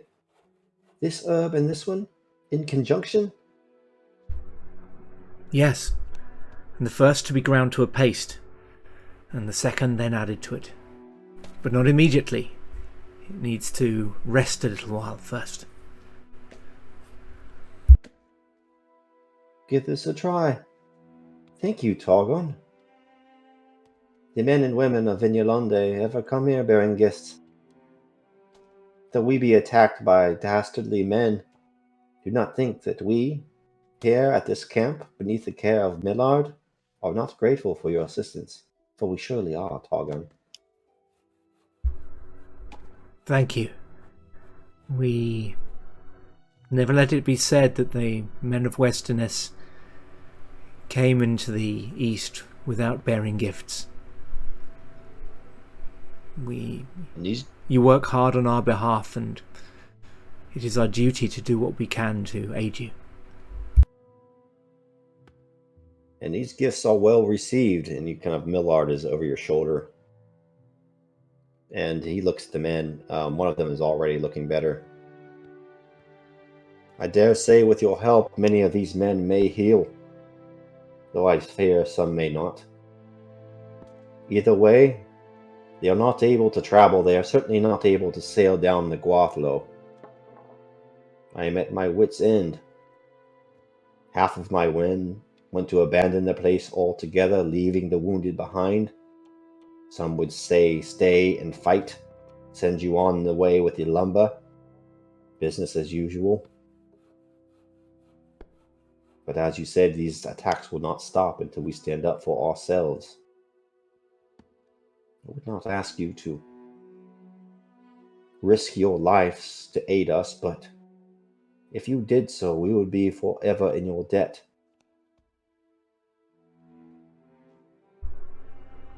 It is not the way of Westerness to abandon our allies in their hour of need.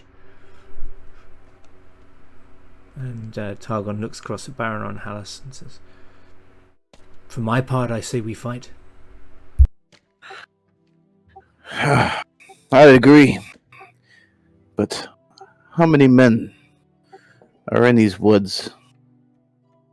That's the question.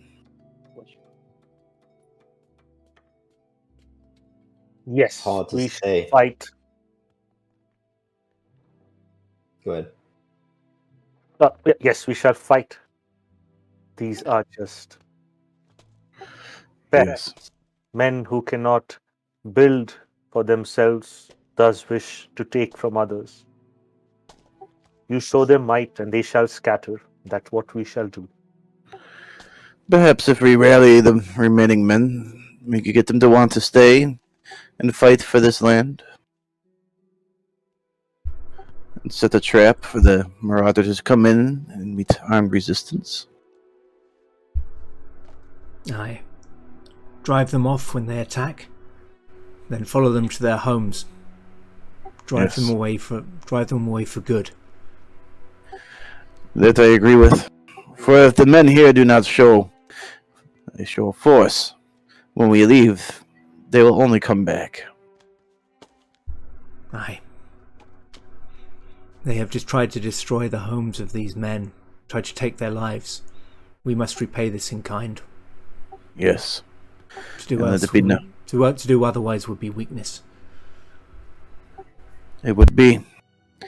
And if these men cower when they always come around, it will forever be a target, not only by the ones that we disperse, but the others that come. For if they make a stand, well, news will travel. Bandits may avoid this place. Targon nods. And again he uses kind of this slightly disquieting language and says, it must be known that these allies of Numenor will stand against the shadow. Yes. And Numenor stands with their allies. As well as, I'm sure, as House Nimazor and, of course, House Hallis. He'll smile. And Targon smiles grimly and puts a hand on Hallis's shoulder. Said, all great houses must be founded on great deeds. If anyone I have met is likely to perform such deeds, Hallis, it is you, my friend.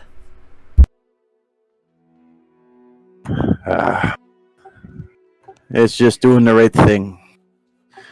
Numenor must always look out for its allies.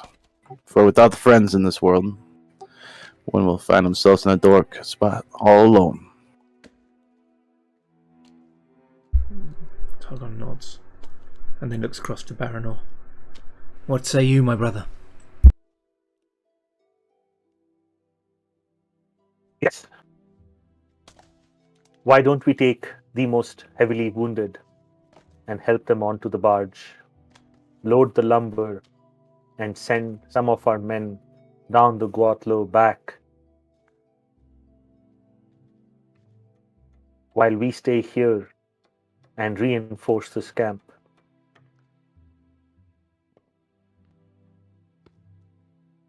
Yes, and we also have to convince everybody to stay and fight. Then we shall do that this evening. Millard, may I suggest that you bring out your best food and wine for this occasion. Let Targon, Hallis, and myself make a case for this place and what you have built here. Make a case for why we must stay and fight for what is our right.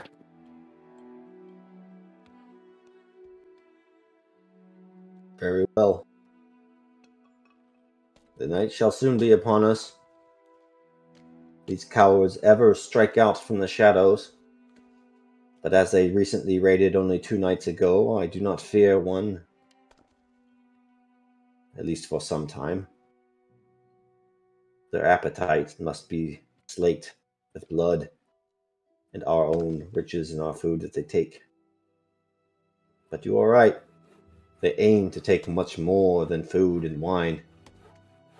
They aim to take our very livelihoods and our will to exist here on our own, independently, making lives for ourselves and raising our children. Then lend us this one wish. Feed your people well tonight, and let Targon, myself, and Hallis make the case.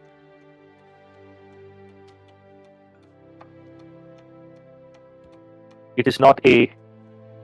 go ahead. Yep, he nods. He just nods. Yep.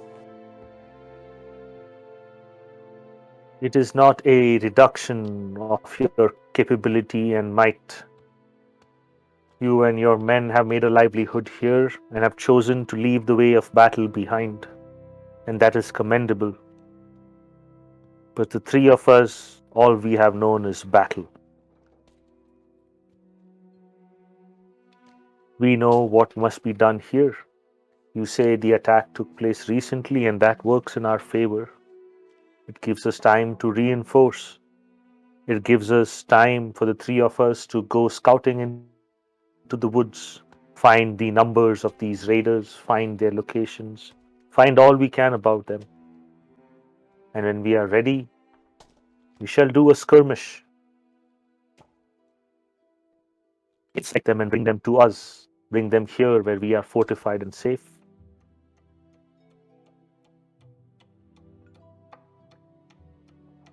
And we shall end the matter once and for all.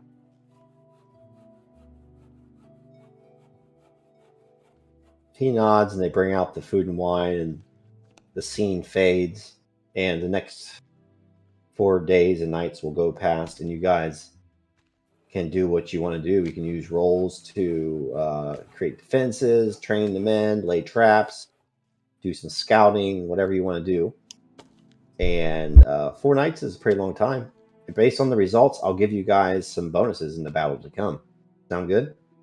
Great. Yeah. Let's just go from left to right. Baranor, what are you doing for the next 4 days?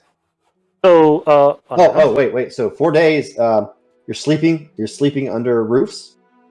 So each night I think all of your guys' travel fatigue will be gone. Okay, cool. So that's good. That is good. Hey, just one thing. I want to confirm, are we doing the battle tonight? I was planning on it, unless you guys are running out of steam. Just because I wanted to give you guys a fellowship phase so you can actually spend stuff, but... Okay. Oh, shit. Okay. Wouldn't take long.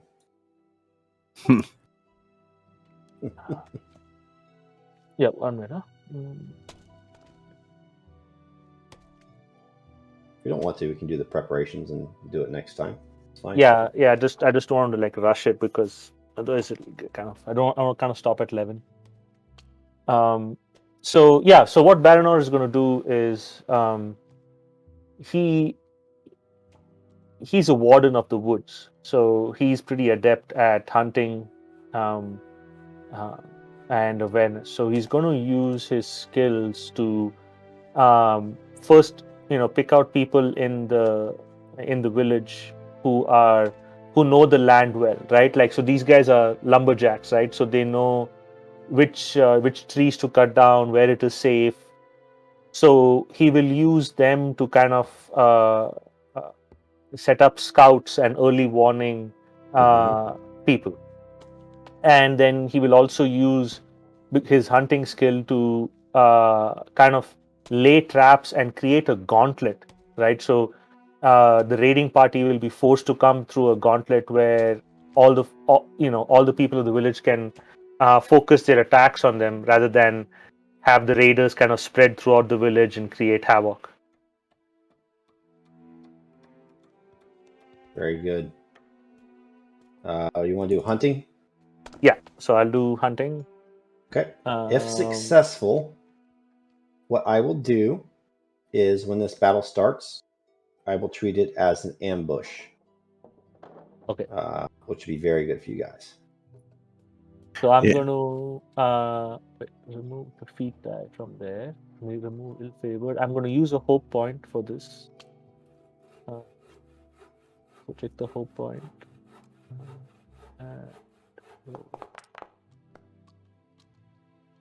What? Automatic success. There's a Dolph. The Dolph. Dolph. Nice. So when this does happen, you're going to be able to ambush them. I'm not going to make you guys roll stealth or whatever, just because of the preparation you have. Very good. Hallis, what are you up to?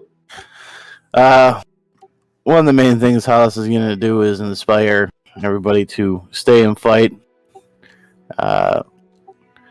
and get them into a better mood to look forward to defending their homeland.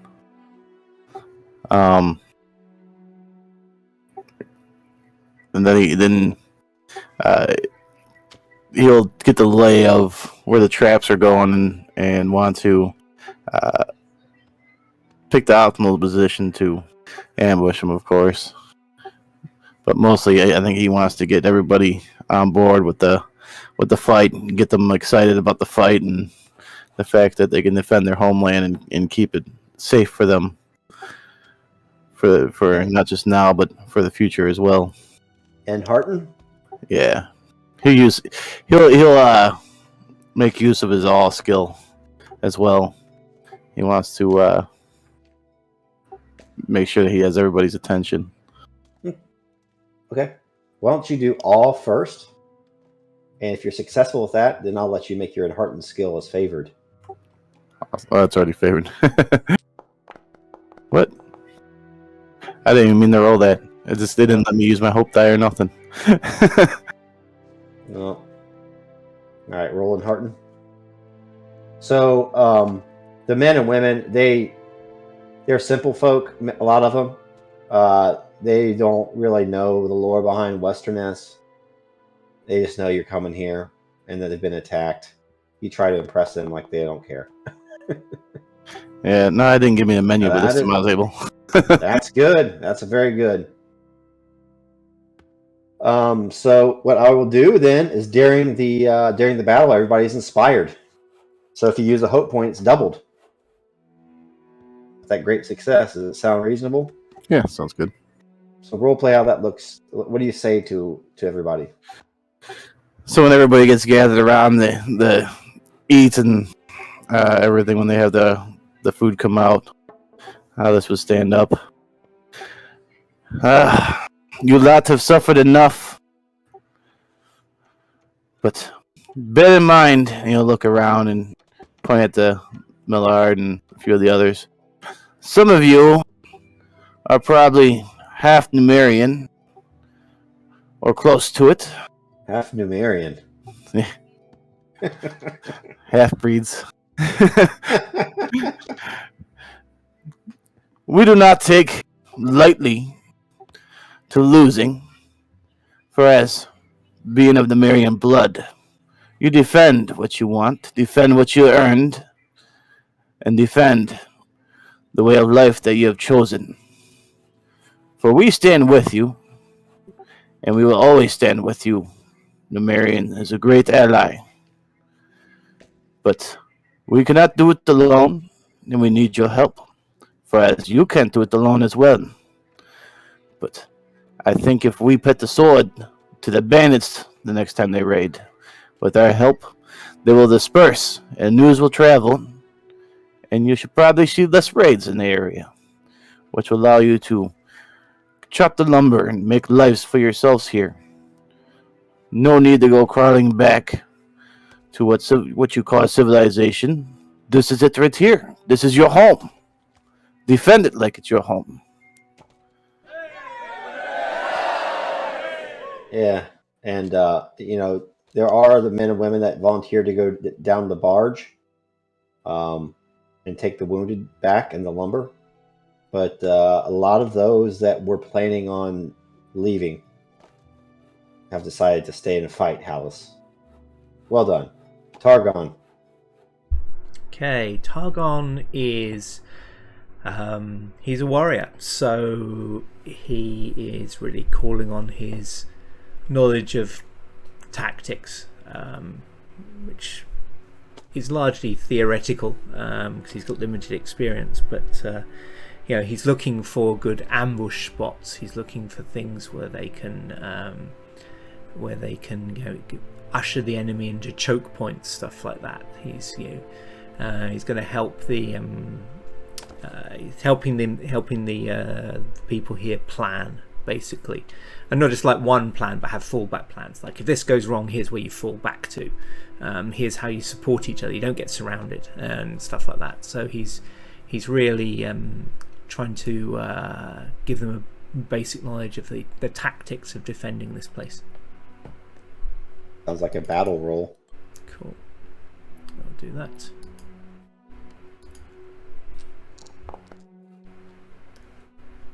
Wah, wah. As usual. They're just too green. They just they're really pumped up. They're ready to go, but they just don't listen to you or learn very well.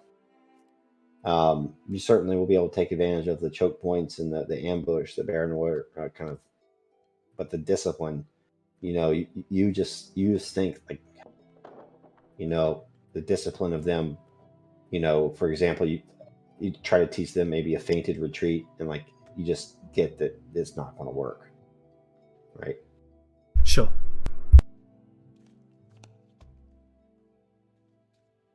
And if there's nothing else, this actually gives me a little more time to do some stuff on the back end I wanted to do anyway, so that's good. If nothing else, what I'll do is I'll let you guys spend your skill points and XP, even though it's not a fellowship phase, if you would like. But you're not going to be able to like do the fellowship undertaking since you're not having like an extended stay somewhere.